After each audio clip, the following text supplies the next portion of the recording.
I'm Emily, you know it's me. We're reviewing the miraculous Ladybug movie. That's it. That's all I have. Alright, so let's talk about the miraculous Ladybug and Cat Noir movie. I thought it was called Awakening. I guess they scrapped that title or whatever. Also, what was that, like, whole thing about, oh, you need to see the end of season 5 to understand this movie or whatever? Like, that's not a thing. Like, the movie didn't have anything to do with season 5, like, as far as I'm concerned. So I don't know what that was all about. But yeah, Ladybug and Cat Noir, the movie Awakening, whatever the fuck you want to call it, the first movie of Ladybug and Cat Noir, which is technically also not true because there was the TV movies that they put out, but the movie that's the reboot, remake, remaster, reawakening of Ladybug is a movie by Jeremy Zag, the music guy, and also the second credit usually on the series. Like, it's always Thomas Astruct and Jeremy Zag. They're the two bigwigs of the show, but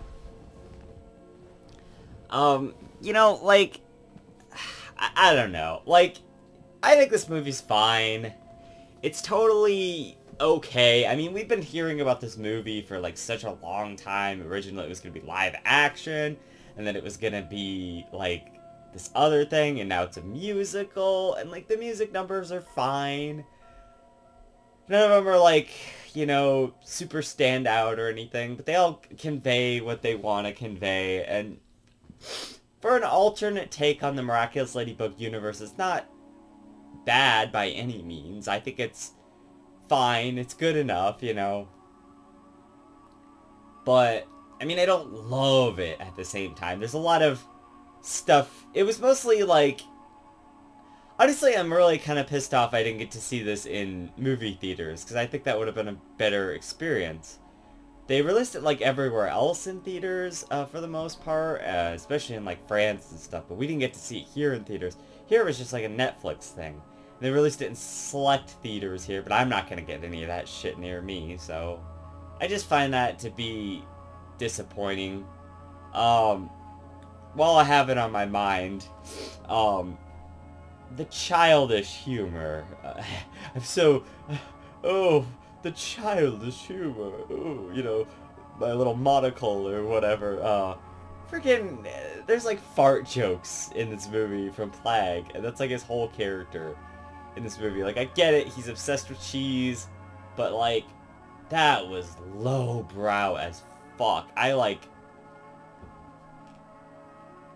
was not I didn't know there was a line of shit. I was expecting a Miraculous Ladybug, like the movie, but that was, oh, that was so bad. They need not do that again, hopefully. It's stuff like that bothered me. I mean, not that, like, oh my god, this movie's terrible because of that, but it just kind of soured my taste on the whole thing, you know, little moments like that. But I like the movie overall. I think it did a decent enough job. But it has the typical movie problem where your pacing isn't going to be consistent with your, you know, your show pacing, to where you have seasons and seasons to build things up.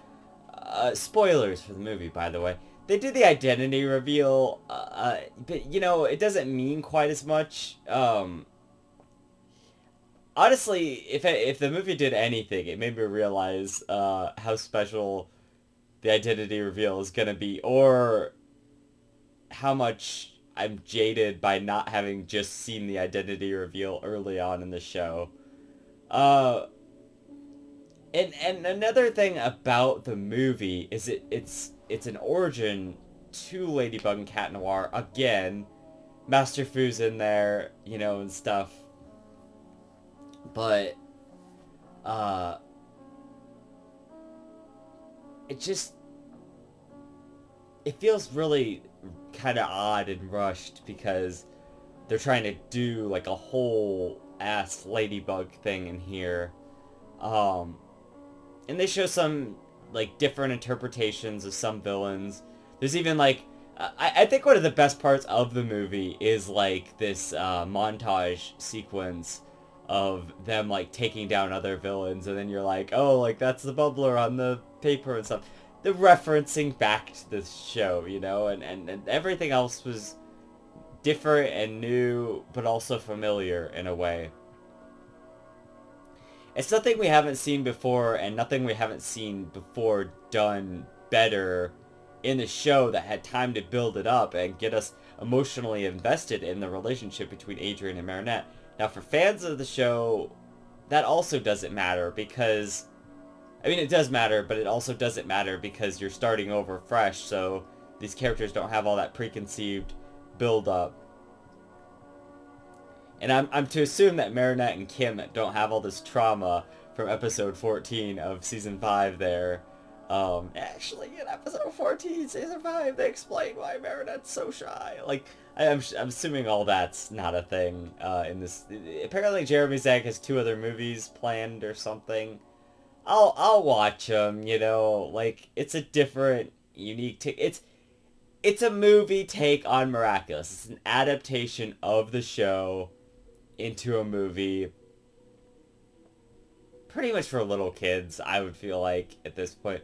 It's more simplistic than the show, which, and just plot-wise, it feels like an alternate season 1 in a way, but with, like, far less going on than happened in season 1. I would have liked more focus on some villains of the week or something. I know you have an hour-and-a-half movie and you gotta squeeze all this in or whatever. Maybe if the montage sequence had just been a little bit longer or something. I don't know.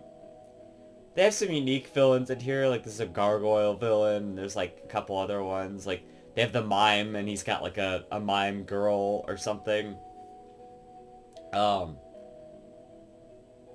You know what I feel like was really missing? And I know they kind of did this in season 1, too. But even in season 1, they did a better job of this. I never really felt connected to any of the villains. Hawkmoth literally goes and takes the mime and that other, the magician girl, from like a prison somewhere, and you know, just puts them out there to do chaos. It's like, I don't know the mime's backstory. I don't know that that's Milen's dad, you know? I honestly don't know if it's Milen's dad, because it's probably not her dad. It's probably just, you know, somebody at this point. But you get more invested in the characters. I think at a very basic level, Miraculous Ladybug, even in season 1, which is the weakest season, did a good job at investing you at least a little bit into the characters. In season 2, they ramped that shit up. That's what made season 2 stand out so much. It was such a great evolution. They spent a lot more time on the characters that were getting akumatized, and they showed that they could do an emotional story with that in every single episode for the most part. You know, like, obviously there's some not great episodes, but what my point is, most episodes you feel what the villain is going through, and a lot of episodes, like, you know, like Despair Bear or something, like, build a good story beforehand, so you understand why this person is getting akumatized, you relate to why they're getting akumatized, you understand their position on everything, and it works out, you know? You're emotionally invested. I'm not emotionally invested in any of the villains in this movie. Maybe Great Gabriel Agrest as Hawkmoth, you know, maybe, but they kind of rush and resolve that storyline too when Adrian's identity is revealed to Hawkmoth early on. And he kind of, like, has a full redemption or whatever within the movie, so, but the way it's set up at the end is like there would be a sequel where he's like telling Natalie, like, hey, you've gotta, like, save Emily or whatever, because we see Emily in the dead wife garden briefly at the very end there. So, like, Natalie's gonna be the villain now. Like, she's got the peacock miraculous too, so, like, that's confirmed as how she you know, probably died or went into the coma or whatever that we're going with at this point for that. I saw a lot of good theory, too, that it's Amelie instead of Emily, but we'll find out. Apparently Thomas Astruck said, the evidence is all right there in front of you. You know, one of his cryptic-ass answers like he always does, but, I know, that's not this video. We'll probably talk about that a little bit in the Ladybug and Claw Noir video. Hopefully they'll just confirm it at that point. If they don't, I'm gonna hate this show. Like I always have in the past when I had to wait for things. That's why I liked this watch through so much better this time around, just because I didn't have to wait for anything. I just watched all the episodes. Waiting for this show is just killer. It's such a pain in the ass. Waiting for most shows is a pain in the ass, you know, like when you're invested in something and then you have to wait like a year and then you're like, oh, I'm kind of not invested in this anymore as much as I was. So I have to rewatch the whole thing. Except when you have a show like Pokemon that's 25 seasons, you're like, I'm not rewatching this whole thing. I just did that last year, so. Yeah, anyway, so... Yeah, so the pacing is very rushed, is what it comes down to, you know? You know, even Ladybug and Cat Noir's, like, relationship thing, they resolve it by the end, and they, like, go to the dance together at the end, or whatever, when she, like, reveals that she's Ladybug to him. He, like, or she, like, sees that he's Cat Noir, you know, before, or whatever, so there's that.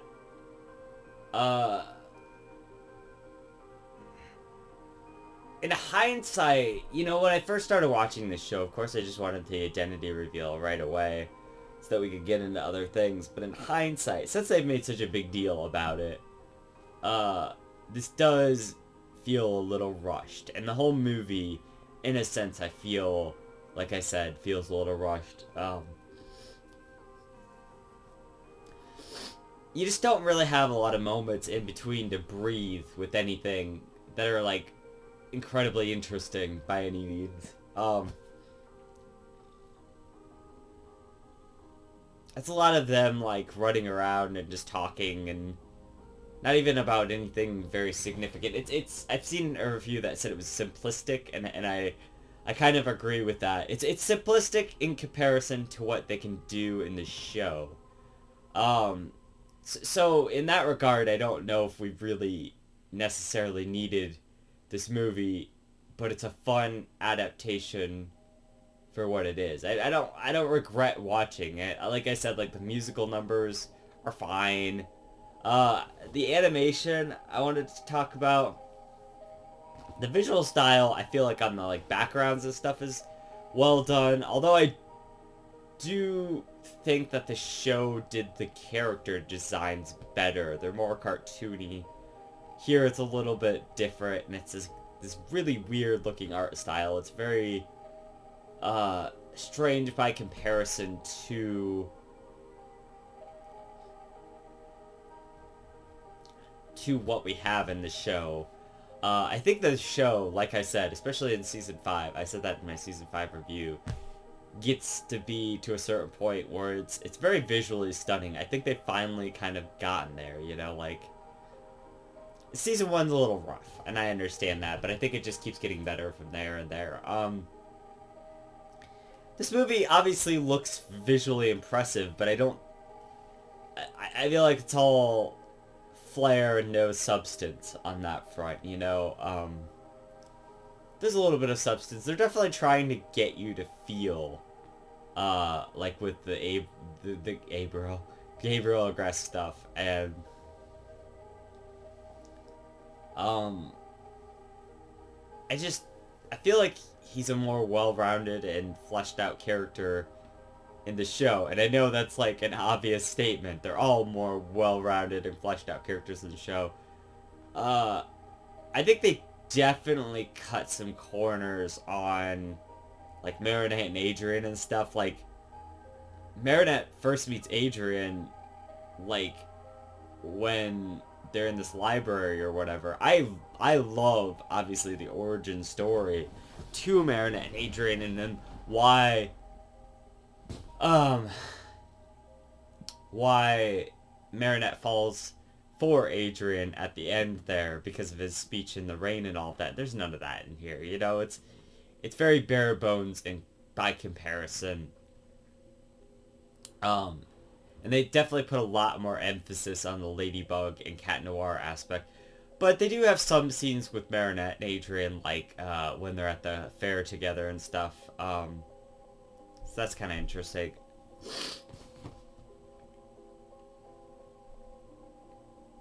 I don't know. It's obviously a different interpretation and an adaptation. Apparently this is Jeremy Zag's, like, vision of Ladybug. You know, by that, I thought, when he was saying all of that, I thought there was going to be some fundamental things that Jeremy Zag would want to change about Ladybug, potentially for the better. And in my opinion, it kind of doesn't go for the better in a lot of circumstances. Maybe the identity reveal right away would have been a good idea. But I feel like his villains are a little lackluster. There's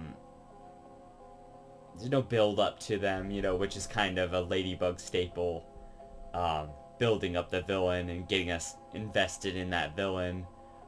Because what's beautiful about Miraculous Ladybug is that the villains aren't these evil people most of the time. That there are some evil people like Lila and Bob Roth and stuff.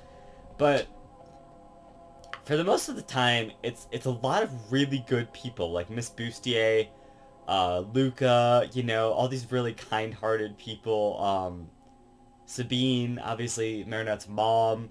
They're all with these, like, super good intentions, especially Miss Bustier. Usually she's got really solid intentions, and she actively rejects Akumas and will only get Akumatized when it serves to make a better overall scenario.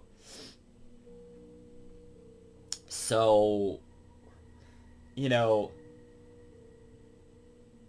I like that, and I don't really resonate too much with this lack of that. I think that's kind of a mistake on Jeremy Zag's part to be doing that, you know, to not flesh out these characters. I don't know how you would have done that in a movie, but I don't know. It definitely feels like he was more concerned with something like the visuals, the music especially, to make it a musical, which for the most part is pretty unnecessary. I mean, most of the musical numbers, you know, they get us there character-wise, but they don't really do a lot. And are kind of forgettable, honestly. I mean,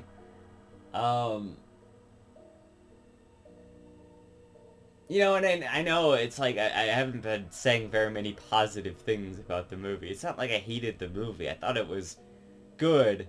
But having just rewatched all 5 seasons of Miraculous Ladybug leading up so I could watch this movie, it's just kind of a letdown, you know? I mean, it's not anything special compared to the journey I just went on. Like, that's special. That's significant. That's a show that I feel like everyone should watch. Not everyone would like it, but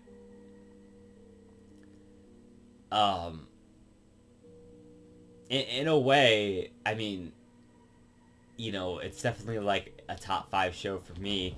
I feel like the only thing holding it back from being a higher on my list would be that I know that it's a little bit more kid-focused sometimes. And I know that would turn off a couple of people. To whereas, like, the Owl House or, like, The Good Place even, you know, something like that, are both shows. And Avatar, The Last Airbender, are all 3 shows that have... They go a little bit above and beyond that. Not that Ladybug doesn't, but I don't know. I just know there's a certain crowd, which is most people, that would like Ladybug. And I feel like if most people gave Ladybug a chance, they would like it. But it also has the first season, which you have to get through, but you also are going to get the wrong impression of the show, that it's just some filler kid show of the week, you know, kind of thing. Which it's not. It's so much bigger and so much better than anything like that. It goes so much more beyond your average filler kids show. It's in another league, I feel like. And I know that's high praise, but I love this show, you know? So seeing this more childish yet trying to be dark too sometimes, like, approach to it is like, you know, like, I don't really agree necessarily with Jeremy Zach and his vision. If this is his vision, if this is actually his realized vision of Ladybug, the movie, I don't think it's my Ladybug, you know? Like, my Ladybug,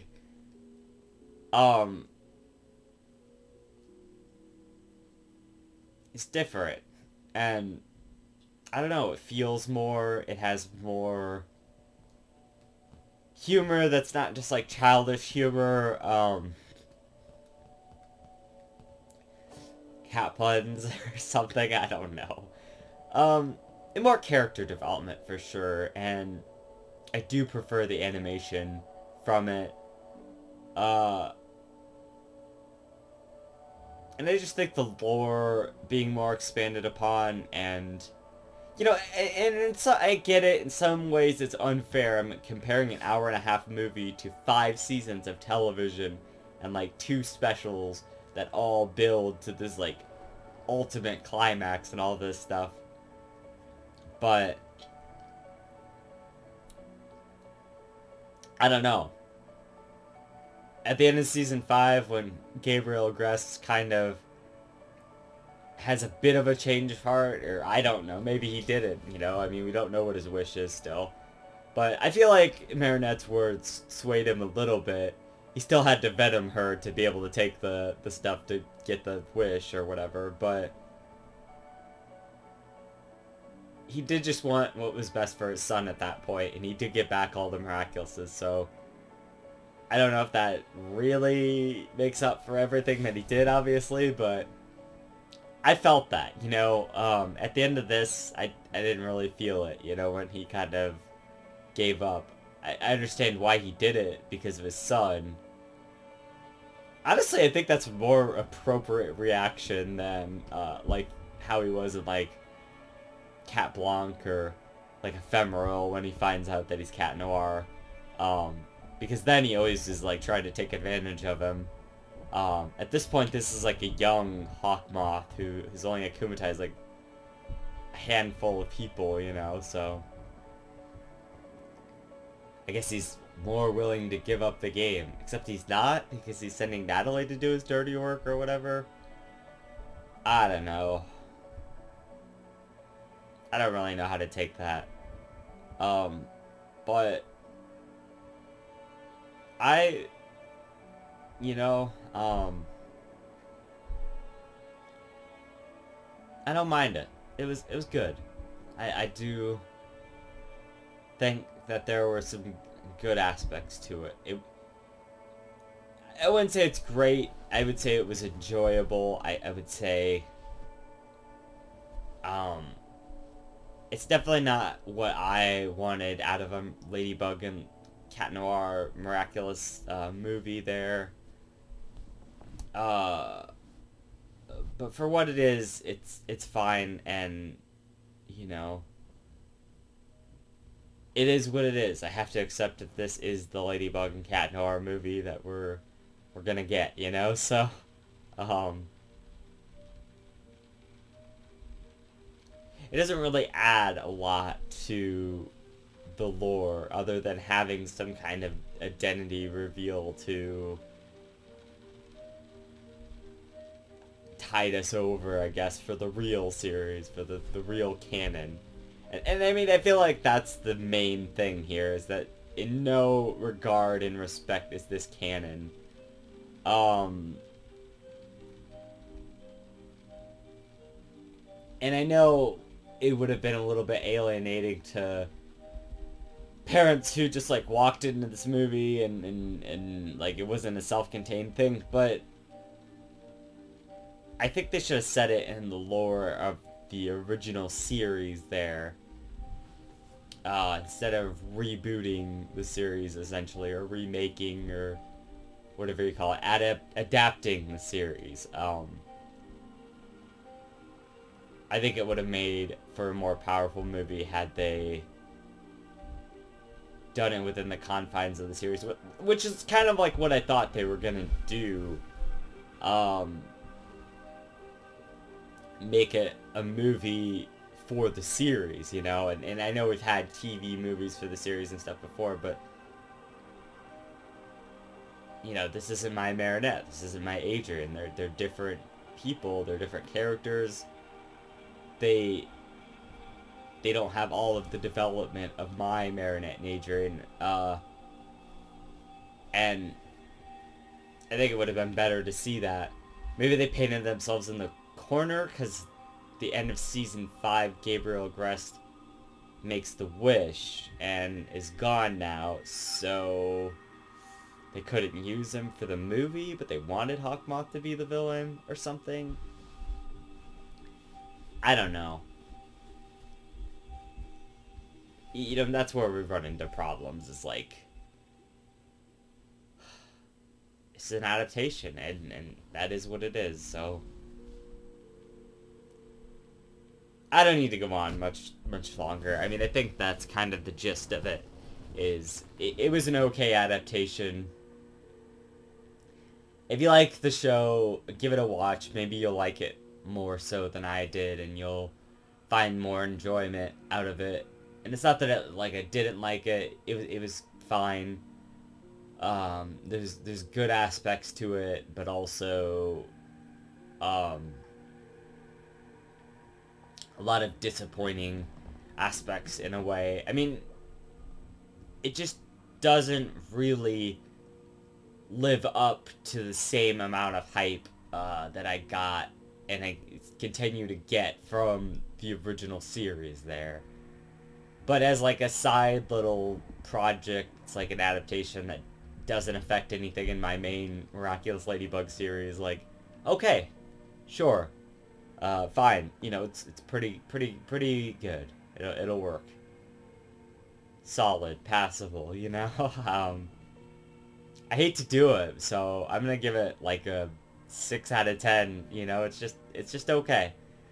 It didn't break any ground, really. I mean, they had the identity reveal. That was okay. It'll mean more when my identity reveal happens in the Ladybug and Cat Noir Miraculous like series there. You know, with them revealing their identities to each other, because they're in love now. So it's like, I don't know. That'll just mean a lot more. At this point, I wish they had just done it ages ago, so we don't have to, like, continue to anticipate it, but I don't know. We'll get it at some point. Yeah, I think that's it. Thanks for watching. Yeah, stick around, subscribe to join the Bad Girl Coven. We got, you know, we have t-shirts now. That's line from the show. I don't actually have t-shirts. There's t-shirts around now, you know, but I do have t-shirts, actually. I have a t-shirt. But anyway, so, yeah, never forget that magic comes from the heart, and I'll see you guys in the next Miraculous Ladybug review. Emily, out.